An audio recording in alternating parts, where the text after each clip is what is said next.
Poetik Flakko's apology was an absolute joke and a slap in the face to the black community. Yeah, my fault. I'm the tap dancing sellout of the day. You are. Right?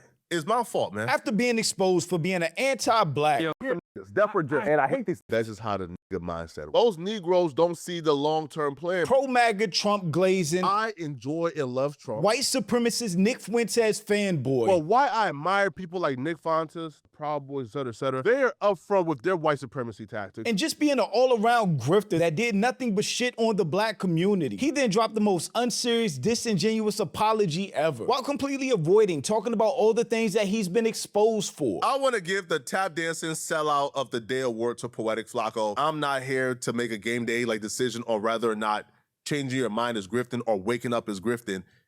But that was my wake-up call, and that was my line. But I'm Jew. Welcome to the channel. Please like and share the video. Don't forget to sub. Now, let's get into it. I want to give the tap dancing sellout of the day award to Poetik Flakko. Now, who's Poetik? Well, I'm Poetik Flakko, okay? No, but all jokes aside, the tap dancing sellout of the day award goes to Poetik Flakko. Well, this stems from a comment I got on my last video from a subscriber called Beauty. He started out this whole fake apology video by being disingenuous and lying. He's not making this video because he received a singular comment on his last video or live stream that called out his very anti-black American past. That's just how the nigga mindset. Most Negroes don't see the long-term plan, bro. Most Negroes don't see the long-term. People say you hate black people. Yes. Is what they're saying. Yes. Right? Or that you're self-hating or whatever. Yeah. Fuck them niggas. Definitely. I hear you. Fuck all rap niggas. Me in the car and the guys try to, No, was it niggas though? Yes, Okay. yes. Okay. I'm sorry. We all hate niggas. She has a trauma past. I know you have dealt with these young niggas, so And I hate these niggas. I get that. But in being pro-black, you gotta wrap your arm around some of these misguided niggas. But see, but then you're part of the problem, then. He's making this video because the commentary community is on his ass. After Point and Shoot initially dropped the receipts on Poetik Flakko's anti-black past and all of the crazy, disrespectful comments that he said about black people, along with him glazing MAGA, white supremacy, Trump. I enjoy and love Trump, right? I feel like Trump is a wonderful person to me. I enjoy his characteristics more than I enjoy Kamala. Nick Fuentes. He's white. He's a white supremacist, but he's Mexican. Okay. I can deal with him because he keeping a buck. I'm for purizing America, getting rid of every other race, all the months, get rid of them. I'm all for that. Open and honest. Like saying, yo, I voted for Trump because Trump reminded me of what the good old days were like. And just being as much of an Uncle Ruckus as you possibly can be. Some of us, we might support Trump for other reasons, right? Some Negroes might say, yo, the good old white man gave me $1,200, right? Niggas voted for Trump for giving them $1,200. Other commentary channels like Doku D, Gap Tooth Games, myself, have made videos calling out Poetik Flakko for his racist, anti-black statements in the past. To his crazy switch up of him being super pro-black, against Trump, against MAGA, against conservatives, against white supremacy and the white supremacists like Nick Fuentes that he was praising before. And doing all of this while running up a check off the black community's support. So no, he didn't decide to address this now because of one singular comment. He addressed it because people were on his fucking neck, as we should be. Comments, I've seen her in my comment section often, so she's not a hater. She's not somebody, who's a troll. Like, she's a real person, right, who had a real critique. And the comment was, Flakko, you got some explaining to do. But in the replies, there were people pointing out, bro, Flakko, we've seen videos of you as a conservative. Now you're more left-leaning. What happened? What was the change? Why did you change? What's going on? That's not the criticism. He's lying again. The criticism is not about him being a conservative. Let me make this very clear. Black people are not a monolith. There are black people that are Democrats. There are black people that are conservatives. There are black people that are independents like me. And there are criticisms to both sides, both political parties that black people have. In my opinion, you are not a sellout if you're a Democrat. You're not a sellout if you're a conservative. You are a sellout and you are tap dancing and you are Uncle Ruckus if you support MAGA, if you support Trump, if you support this administration.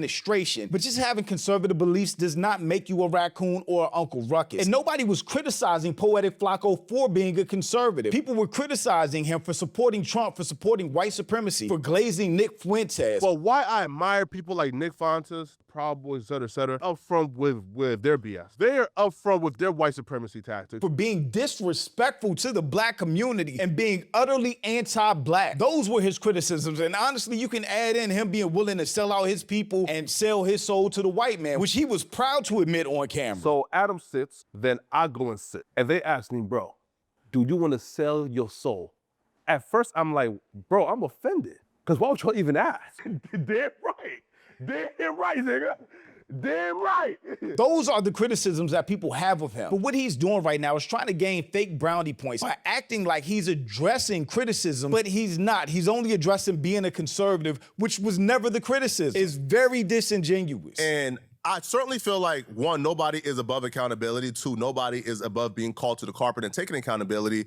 And nobody is above giving answers. Like, I don't think giving answers make you less of a man. So I'm here to give answers. To even understand how I became or how I overcame. This nigga's about to have a 9-minute video talking about his history of conservatism when that was never the criticism. I bet you anything he does not address his anti-blackness, him shitting on the black community, calling us pookies, talking about wearing welfare lines. He's not gonna address any of that, which again is the main criticism, which makes him a raccoon, which makes him an Uncle Ruckus, which makes him a tap dancer, which makes him a sellout and a grifter, because you can't speak for the black community if you are anti-black, which he has been. So if he doesn't address that in this video, he is 100% a grifter. And any black people supporting him from that point on, you must not like yourself, because the man that you're supporting does not like you or your people. If he did, he wouldn't have said all the things that he said, and he would acknowledge it up front, take accountability for it, and apologize for it, which I guarantee you he's not gonna do in this video. You kind of have to understand a little about my life. Now, a lot of you guys already know this information because it's no surprise, but I spent a lot of my life in North Dakota,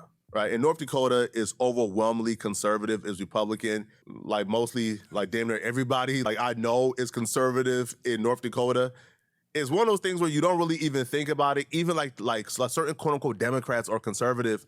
Is just a place where conservatives are. I was even raised in a really conservative household. My father was a conservative African man. To this day, he's still conservative. What I want to know, because I don't give a fuck about him being conservative, I want to know about his anti-blackness. Is your father anti-black too? Does he shit on black Americans all day? Does he call us lazy and say wearing welfare lines like you typed out? This is what he used to do back before he joined YouTube. He was a political activist. You're a Negro in reading this. First off, stop identifying black people as Negro. This ain't the 1960s. That's disrespectful and ignorant as fuck. If you're a Negro and you're reading this, chances are you identify as a Democrat. But are you really a Democrat? In the mind of the average impoverished black person, Democrat equals free stuff, free stuff, free stuff, and Obama. He sounds like a racist ass white person. That being said, if black folks took a break from standing in line for Section 8 applications and actually introspect a little, they will realize their own personal philosophies don't align with the ideology of a Democrat. I can almost guarantee you that Pookie, that's crazy because again, Poetik Flakko is not a black American. He is an immigrant talking down on black people like this. But Pookie will turn the corner and go vote for a Democrat solely due to misconceptions he's been fed since birth. He's about to be yapping about his family's history of being conservative when nobody cares. None of the criticism was about that. To this day, my father is still conservative, and he don't even live in America anymore.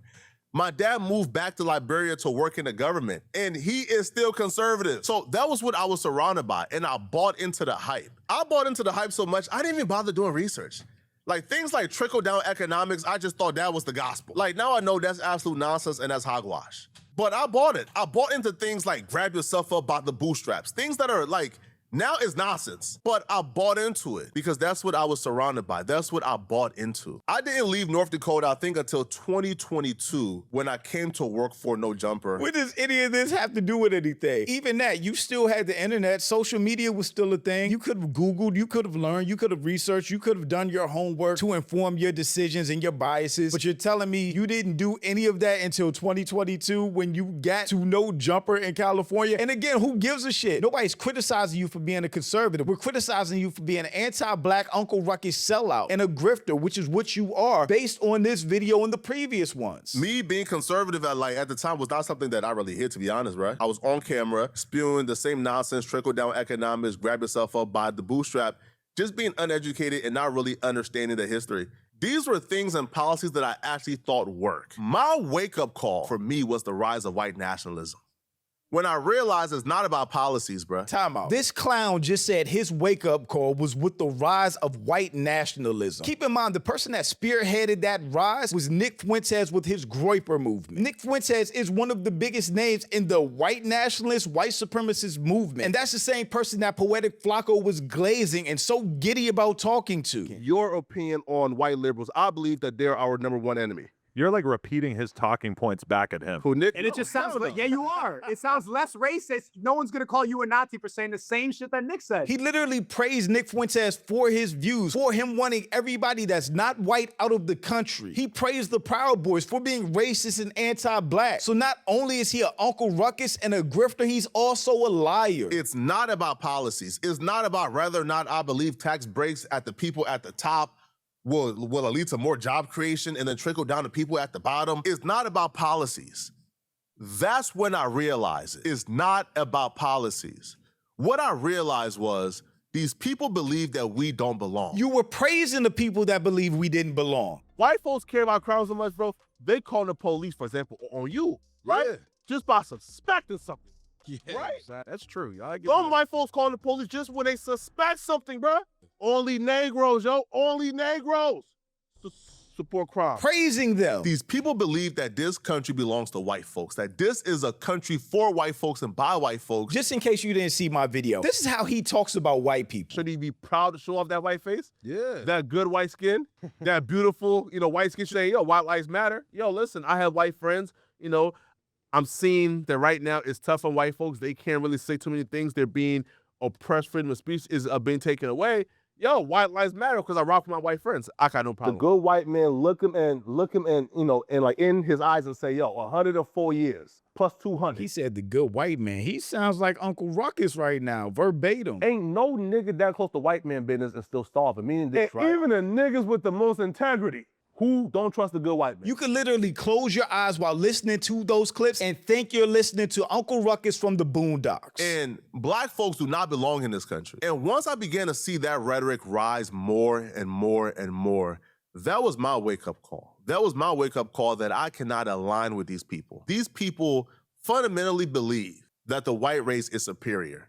They fundamentally believe that we are inferior. They fundamentally believe that people like myself are second-class citizens. And you knew that while glazing Nick Fuentes. I would have been an absolute fool seeing people like Stephen Miller, who was granted a position in this administration, and seeing him talk about the replacement theory. Nick Fuentes talks about the replacement theory. All of the white conservatives have always talked about the replacement theory since before Trump ran for office. The great replacement theory. Yeah, a theory. Okay. It's the realest thing there is, and it's happening not because unseen hands are orchestrating it, though clearly they are, but because the native peoples of all these countries are participating in it. 10 million illegal immigrants in 4 years, and then whites and Christians are going to be the minority. And that's true in Canada, Australia, all the countries in Europe. So you could say there's 2 billion people, but what's the proportionality? What is the percentage of people being born that are white? Where's the arrow pointing? Where are we going to be in 50 years? In 50 years, there might be in Israel. In 50 years, there isn't going to be a white Christian. Literal white supremacists. I would have been a fool to align with people of that sort. And that was my wake-up call. My wake-up call was the rise of white nationalism. When these folks stopped pretending. He's a fucking liar. There was a time where, a lot of these people, they would deliberately hide and conceal their real opinions to placate the mainstream society. But once Trump came back, once white nationalism became a thing, once people like Charlie Kirk was on Twitter saying that a Muslim can't be the mayor of New York because he's Muslim. Because people have memory like goldfish online. Let me just remind you. The right became overtly racist when Obama became president. They start talking about we need to take our country back and white man fight back. And then the white replacement theory came up. And they've never once hidden how racist they were. So by the time Trump took office, they were in full effect. And after Trump left, we had a whole different administration and Trump came back. And he was still glazing Trump 2 years ago. Cut it. Yo, Trump, no more niggas, right? No more niggas. Because, if you let one nigga out of jail, bro, you about to get, I'm talking. Somebody is offering me $500,000, $1 million to come and DJ at an event that's honoring Trump, bro. Sign me up. Where do I go? Sell out. This man walked into a room for the National Association of Black Journalists, like hostile territory. And he walked in, not even shaking that man's hand the right way, bro. It's like you don't even want contact with him. Like, based on this body language right here, bro, you know she was going to be on BS with Trump. He's a little academic. He's just a Trump glazer, for sure. Trump stood in the fire and answered all the questions. Mind you, Kamala Harris hasn't done nothing like this and probably won't ever. In such a horrible manner, a first question. You don't even say, hello, how are you? Are you with ABC? Because I think they're a fake news network, a terrible network. The aura, Yo, the aura is immaculate here. Yo, this is an away game. Yo, it's an away game and they're being hostile. And this man got so much aura, bro. Yo, he's winning over the room, bro. He got the audience. Here's the crazy thing about this. This video was 2 years ago when Trump went to the National Black Journalists Association in Chicago, or whatever it's called. That was in 2024. At this point, he was still pro-Trump. So he's lying about the rise of white nationalism being his wake-up call. Where I said, oh, yo, they're not playing fair. These people, these very same people are willing to go against the quote-unquote constitution they swear by if it comes to oppressing us. That's when I realized, bro, things like the quote-unquote like constitutional conservative, bro, all that hogwash is nonsense. Everything you're saying is nonsense. A lot of what I said, I can't take back because it's already out there. What did you say? How about that? How about you address what you said? Don't talk about some random, vague, conservative concept that nobody questioned. Talk about your anti-blackness. Talk about your white supremacy glazing. Talk about your Trump glaze. Talk about all the shit that you said from these clips. Me being a conservative at some point in my life is already out there. I cannot take it back. But what I can say is, yo, if I said something that hurt my audience, is people who watch me and support me. Is he about to say, I'm sorry if I offended you? Or I'm sorry if you're offended? If they heard and seen that and it affected them and it caused them hurt or trauma or pain, yo, bro, I apologize. He had the full YouTube apology. I'm sorry if you were offended. He does not care about y'all. He does not care about black people. If he did, he would have taken full accountability for everything that he said, line by line. He could have went clip by clip, been like, this was bad, this was a bad look, I shouldn't have said that, I was misinformed, my bad, I apologize. He didn't do none of that. I do apologize to you guys, man. If you guys seen anything I said in the past and you guys said, man, Flakko, I supported you, damn, man. Yo, my fault. I'm the tap dancing sellout of the day. You are. Right? It's my fault, man. But we all have our wake-up call. I'm not here to make a game day like decision on whether or not changing your mind is grifting or waking up is grifting. But that was my wake-up call, and that was my line. It's grifting because you have been anti-black this whole time. You have been pro-MAGA this whole time, pro-white supremacy. And now all of a sudden you're getting a bag because you're talking about racist white people and acting like you're down with black people when you don't fuck with us for real. That's why you're a grifter. You were bragging about getting 100,000 from Chud the Builder in 1 month and black people were supporting you. Meanwhile, your whole history is shitting on us. And that was my non-negotiable. I can't align myself with white supremacists and white nationalists, especially when they're openly talking about now getting rid of us, replacing us, taking away our rights. I can't stand by that. I can't stand by this administration. So again, to anybody who heard what I said, who really support me, man, and you're like, damn, Flakko, bro, I apologize and I take full accountability. He's not apologizing or taking full accountability for the things that he's been criticized for. I know I probably said that like 20 times throughout this video. He's lying and further proving why he's a grifter and why he cannot be a reliable voice in the black community. Now, where I'm at right now, people have wondered, Flakko, what exactly is your politics? I still consider myself a moderate. Again, if you watch this, again, my politics don't come before my mission of black liberation. It just doesn't, right? He keeps saying black liberation and black prosperity. You are the only one prospering off this bullshit you're running. Your audience ain't making 100,000 a month off you grifting to them and acting like you care about black people all of a sudden. Oh my God, man. We can't even focus on racist white people because we got grifters in our community, man. I'm gonna criticize the left. I'm gonna criticize the right.